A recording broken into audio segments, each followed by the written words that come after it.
د قلم مبارکه سوره چې د قرآن عظیم الشان 88مه سوره ده په مکې معظمې کې رانازله شوې ده 52 مبارک آیاتونه لري تلاوت او پښتو ترجمه یې له لومړي آیت څخه اورئ بسم الله الرحمن الرحیم د الله په نوم چې ډیر زیات مهربان پورا رحم لرونکی دی نون والقلم وما يسطرون ما أنت بنعمة ربك بمجنون وإن لك لأجرا غير ممنون وإنك لعلى خلق عظيم نون قسم دی په قلم او په هغه څه چې لیکونکی لیکي ته د خپل پروردګار په پیرزوینې سره لیونی نه او په یقیني ډول ستا لپاره داسې اجر دی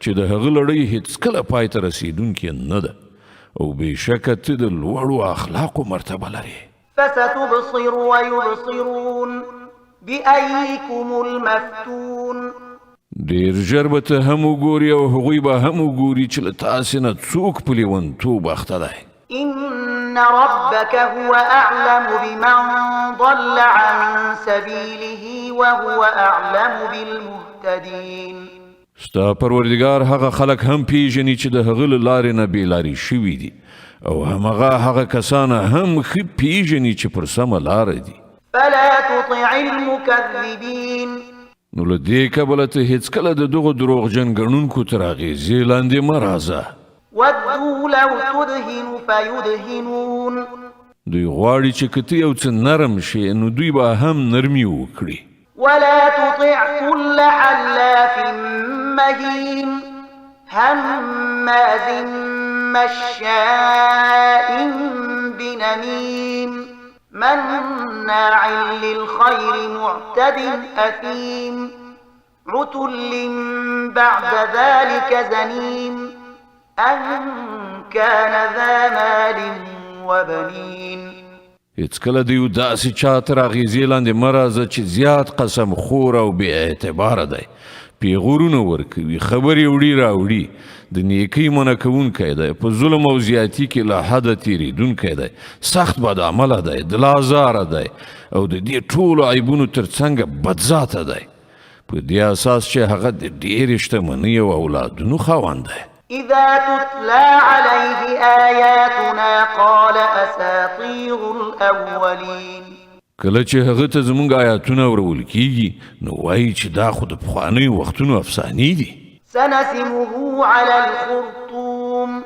ډېر ژر به موږ د هغه په پوزه باندې داغ ولګو إنا بلوناهم كما بلونا أصحاب الجنة إذ أقسموا ليسرمنها مصبحين ولا يستثنون موږ دوی یعنې د مکې خلک هماغسې په ازموینه کې اچولي دي لکه چې د یو باغ څښتنان مو په ازموینه کې اچولي وو کله چې هغوی قسم یاد کړ چې په سباوون کې به ارومرو د خپل باغ میوې راټولې کړي او هغوی هیڅ انشاء الله ونه ویل فطاف عليها طائف من ربك وهم نائمون فأصبحت كالصريم هغوی د شپې په خوب ویدو چې ستا د پروردګار له لوري پر هغه باغ یو آفت نازل شو او داسې شو لکه لوکړی کښت چې ګواکې په هغه کې هیڅ شی نه و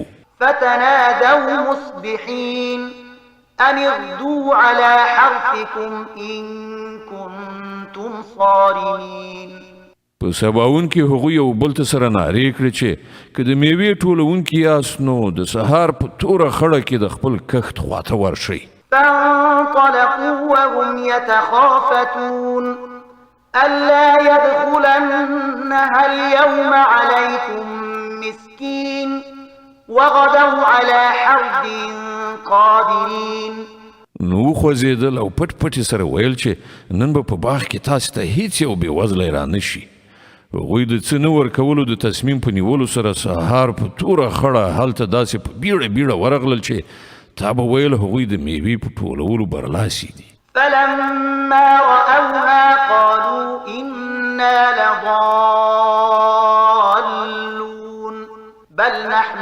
محرومون. او کله چې باغ په دغه حال ولید نو وی ویل مونږ لاره غلطه کړې ده، نه بلکې مونږ له دغه نعمت څخه محروم پاتې شو. قال أوسطهم ألم أقل لكم لولا تسبحون. په هغو کې چې کوم یو تر ټولو ښه سړی و هغه وویل ما تاسو ته نه وویلي چې تاسې خدای په پاکۍ یاد کړئ او ووایي که خدای وغواړي داسې یا هغسې به وکړو. قالوا سبحان ربنا إنا كنا ظالمين. هغوی وویل پاک دی زموږ پروردګار په رښتیا چې موږ ګناهکار وو. فأقبل بعضهم على بعض يتلاومون. بیا له هغو نه هر یو پر بل پړه اچوله. قالوا يا ويلنا إنا كنا طاغين. په پای کې وویل خواشیني ده زموږ پر حال بېشکه چې موږ سرکشه شوي وو. عسى ربنا أن يبدلنا خيرا منها إنا إلى ربنا راغبون. کېدای شي چې زموږ پروردګار موږ ته په بدل کې له دې نه لا ښه باغ را په برخه کړي. موږ د خپل پروردګار خواته ورګرځو. كذلك العذاب ولعذاب الآخرة أكبر لو كانوا يعلمون. همداسې وي عذاب او د آخرت عذاب له دې نه هم ډېر لوی دی. کاشکې دوی په دې پوهېدلی. إن للمتقين عند ربهم جنات النعيم. په باوري ډول له خدایه ویریدونکو خلکو لپاره د هغو د پروردګار په وړاندې په نعمتونو مالا مال جنتونه دي. أفنجعل المسلمين كالمجرمين. آیا موږ به د امر منونکو حال د مجرمانو په څیر کړو؟ ما لكم كيف تحكمون. پر تاسې څه شوي دي؟ تاسې څنګه حکم صادروئ؟ أم لكم كتاب فيه تدرسون إن لكم فيه لما تخيرون. آیا له تاسې سره کوم کتاب شته چې په هغه کې تاسې لولئ چې ستاسې لپاره ارومرو هلته همغسې څه دي چې تاسې د ځان لپاره خوښوئ؟ أم لكم أيمان علينا بالغة إلى يوم القيامة إن لكم لما تحكمون. یعنو آیا ستاسې لپاره پر موږ د قیامت تر ورځې پورې څه داسې ژمنه او تړون ثابت دی چې تاسې ته به همغه څه وي چې تاسې حکم صادروئ؟ سلهم أيهم بذلك زعيم. أم لهم شركاء فليأتوا بشركائهم إن كانوا صادقين. له دوی نه پوښتنه وکړه له تاسې نه څوک د دې ضامن دی یا د دوی څه انګېرلي شریکان دي چې هغوی د دې ذمه وهلي وي.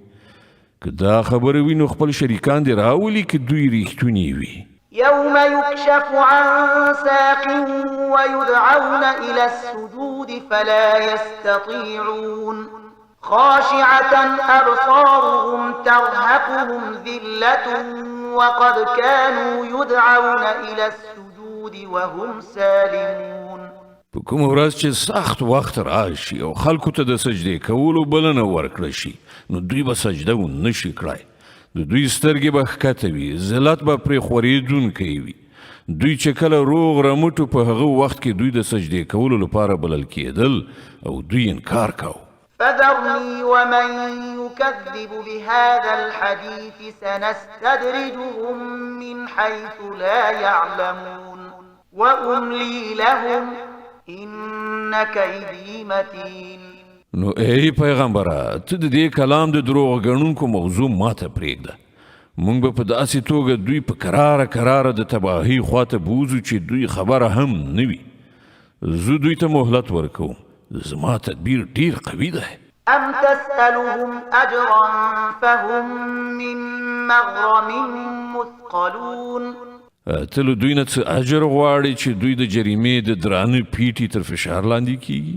أم عندهم الغيب فهم يكتبون. آیا له دوی سره د غیب اسرار دي چې دوی هغه لیکي؟ فاصبر لحكم ربك ولا تكن كصاحب الحوت إذ نادى وهو مكظوم. نو د خپل پروردګار د پرېکړې تر صادرېدو پورې صبر وکړه او د کب د خاوند یعنی یونس غوندې مه کېږه کله چې هغه دعا کړې وه او هغه له غمه ډک شوی و. لولا أن تداركه نعمة من ربه لنبذ بالعراء وهو مذموم. که د هغه د پروردګار مهرباني ور باندې نه وای شوي نو هغه به ملامت په سپیرو ډاکې غورځول شوی وای. فاجتباه ربه فجعله من الصالحين. په پای کې د هغه پروردګار هغه غوره کړ او هغه یې له صالحو بندګانو څخه وګرځاوه. وإن يكاد الذين كفروا ليزلقونك بأبصارهم لما سمعوا الذكر ويقولون إنه لمجنون وما هو إلا ذكر للعالمين. کله چې دغه کافران د نصیحت کلام یعنی قرآن اوري چې ته هغه لولې نو تا ته داسې سترګې اړوي چې گویا ستا پښې به وښویې وي او وایي چې دی هرو مرو لیونی دی په داسې حال کې چې دا قرآن خو د ټولو نړیوالو لپاره یو نصیحت دی.